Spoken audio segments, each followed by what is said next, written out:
on the table to question you. Monsieur Gauthier. Membre du comité.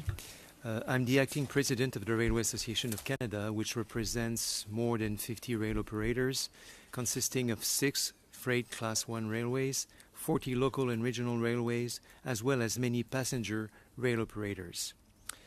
C'est avec plaisir que Simon-Pierre et moi répondrons à vos questions à la fin. We will be very pleased to take your questions at the end in the language of your choice.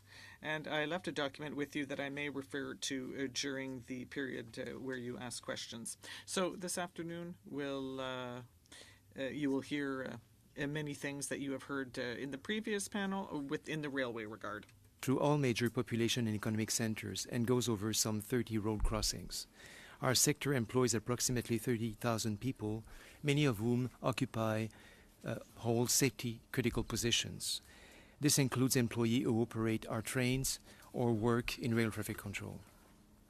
Our freight railway carry all goods that sustain Canada's economy and its people, including many dangerous goods. We are committed to running the safest rail network possible.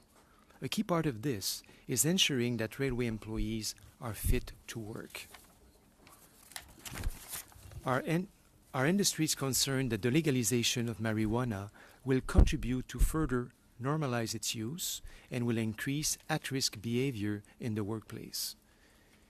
In its November 2016 final report, the Task Force on the Legalization of Cannabis highlighted the importance of addressing the safety implication of workplace impairment arising from the consumption of marijuana in safety-sensitive settings such as transportation. However, workplace impairment has not been addressed in either bills relating to marijuana. The continued absence of a regulatory structure to proactively screen for employee impairment can compromise safety in Canada. By introducing Bill C-46, the government was primarily seeking to ensure that people who consume marijuana and alcohol do not get behind the wheel and drive.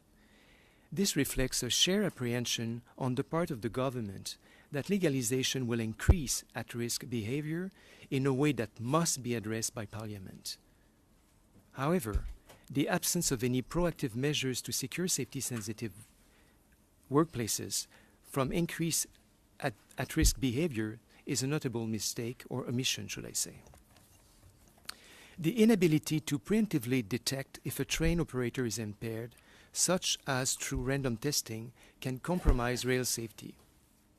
This is particularly the case in a context where marijuana, a substance, that negatively affects vigilance, depth perception, and reaction times, would become freely available for recreational consumption by anyone in Canada. Implementing measures to determine if workers in safety-critical positions are impaired would be a major step in improving railway safety. To accomplish this, we need a common framework established by Parliament, an established impairment level, along with a government-mandated standard for instruments to detect impairment. Introducing this with increased employee and education and research on impairment would help create a more robust safety regime to help improve workplace safety. U.S. rail legislation not only permits random testing, but indeed statutorily requires it from anyone operating trains in the U.S., including maintenance of way employee. Canadian railway employees crossing into the U.S. are also subject to such regulations, including random testing. This is a well-accepted safety standard, and we see no reasons why Canadian and U.S. regulation on such a critical issue should continue to differ. Je vais vous éviter la lecture de certains paragraphes, mais je vais sauter rapidement. I'm going to go straight to the conclusion then. Public safety, employee safety, and the safety of our community and environment depend upon it. This is why we are here today requesting measures aimed at proactively securing Canada's transportation infrastructure with increased risk of impairment be put in place to accompany the marijuana legislation. We strongly believe that these steps are necessary to ensure we can maintain our commitment to running the safest rail network. Je vous remercie.